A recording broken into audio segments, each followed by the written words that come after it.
আমি কোথায় দল বানানোর চেষ্টা করেছি?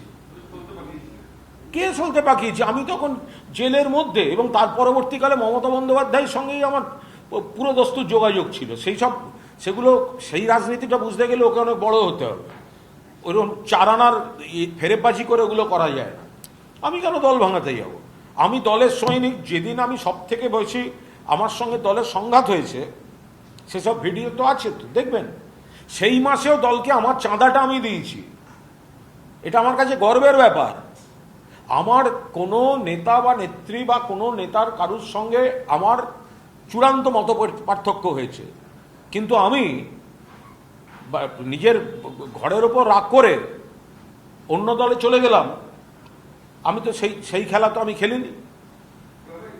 বরং মারা গেছেন শ্রদ্ধেয় ব্যক্তি, পুরনো দাদা আমার কাছে বারবার এসছিলেন, সসম্মানে একটি জায়গায় নিয়ে যাওয়ার আমন্ত্রণ করে এসছিলেন, করেছিলেন।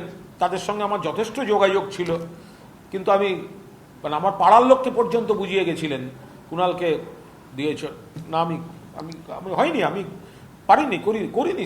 যেটা হয় না সেটা হয় না। আর যে একবার বেইমানি করে, দল ছেড়ে ছেড়ে ঘুরে বেড়ায়, সব জায়গায় বেরিয়ে বেড়ায়, এই ওর সঙ্গে যে লোকগুলো আছে ওকে কেউ সহ্য করতে পারছে? একটা লোক ওকে সহ্য করতে পারে না। কি বলে, শুভেন্দুর পুলিশ ওকে হেল্প করছে বলে ওর সঙ্গে আছে, যে পুলিশ বাঁচিয়ে দেবে, পুলিশ হ্যারাসমেন্ট হবে না, এই দেখিয়ে বাঁচিয়ে আছে। ওর নিজের জোরে আছে নাকি? ওর গেঞ্জি আর জাঙ্গিয়া ছাড়া ওর কি আছে? ওর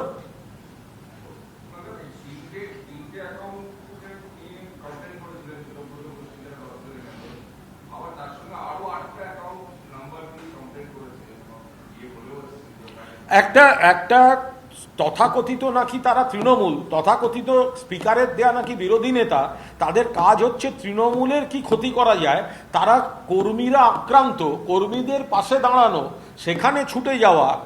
তাদের সময় হচ্ছে না। তাদের এলাকার মানুষকে কি কি সার্ভিস দেওয়া যায় সেখানে সময় হচ্ছে না।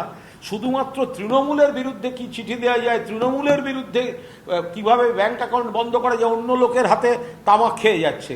ওই পুতুল নাচের পুতুলের মতো অন্য লোক সুতো টানছে, আর এখানে ধেই ধেই করে ওই বুড়ো খোকা নেচে বেড়াচ্ছে। কালকে তো পালালো ওখান থেকে পালালো বারুইপুর থেকে। পুলিশ পিঠে হাত দিয়ে ঠেলতে ঠেলতে নিয়ে গেল। বিজেপি দরজা খুলছে না, আজব কথা। এই যে দেখুন, এমপিদের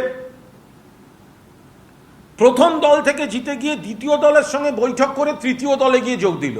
এ আজব কথা কি করে হতে পারে? প্রথম দল থেকে জিতলো, দ্বিতীয় দলের নেতাদের বাড়িতে গিয়ে মিটিং হচ্ছে, আর যোগ দিচ্ছে বলছে তৃতীয় দলে। আবার তৃতীয় দলে আমরা এখন এনসিপিআই। আবার দেখলাম মুখ্যমন্ত্রী শুভেন্দু অধিকারীকে একজন চিঠি দিয়েছেন, তার উপরে লেখা চিফ হুইপ তৃণমূল কংগ্রেস। মানে কি? এরা কোথায় আছে? এরা আছে কোথায়? তো এক টানেতে যেমন তেমন, দু টানেতে রোগী।